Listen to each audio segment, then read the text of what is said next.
श्री पुत्रप्राप्त्यष्टकम्। प्रह्लादवरदं श्रेष्ठम् राज्यलक्ष्म्या समन्वितम् पुत्रार्थं प्रार्थये देवम् मट्टपल्याधिपं हरिम्।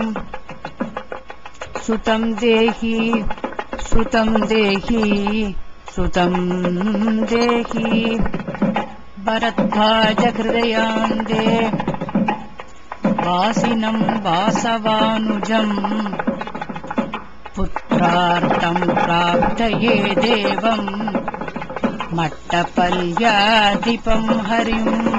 सुतं देहि सुतं देहि सुतं देहि शुश्रूण्या पूजितं नित्यम् सर्वकामदुःखं हरिम्। पुत्रार्थं प्रार्थये देवम् मट्टपल्याधिपं हरिम्।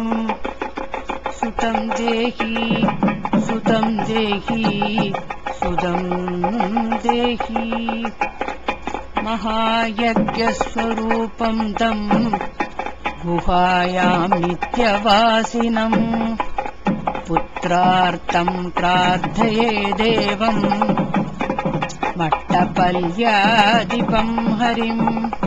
सुतं देहि सुतं देहि सुतं देहि कृष्णातीरविहारं तं कृष्णां रक्षितवान् स्वयं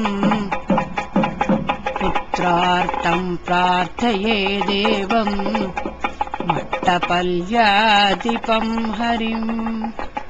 सुतं देहि सुतं देहि सुतं देहि यममोहितक्षेत्रेऽस्मिन् नित्यवासप्रियं परम् पुत्रार्थं प्रार्थये देवम् मट्टपल्याधिपं हरिम्।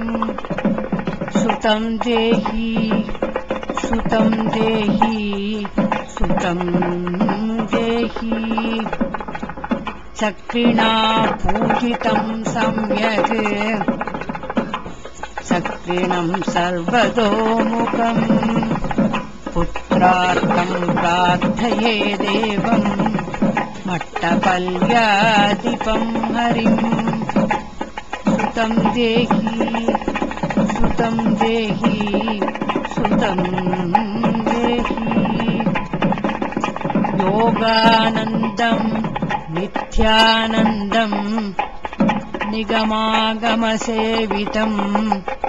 पुत्रार्थं प्रार्थये देवम् मट्टपल्याधिपं हरिम्। सुतं देहि सुतं देहि सुतं देहि श्रीनृसिंहं विदित्यात्वा हरिणा कृतम् यप्पडेत्यष्टकं नित्यम् इष्टप्राप्तिर्भविष्यति इति श्रीपुत्रप्राप्त्यष्टकं सम्पूर्णम्।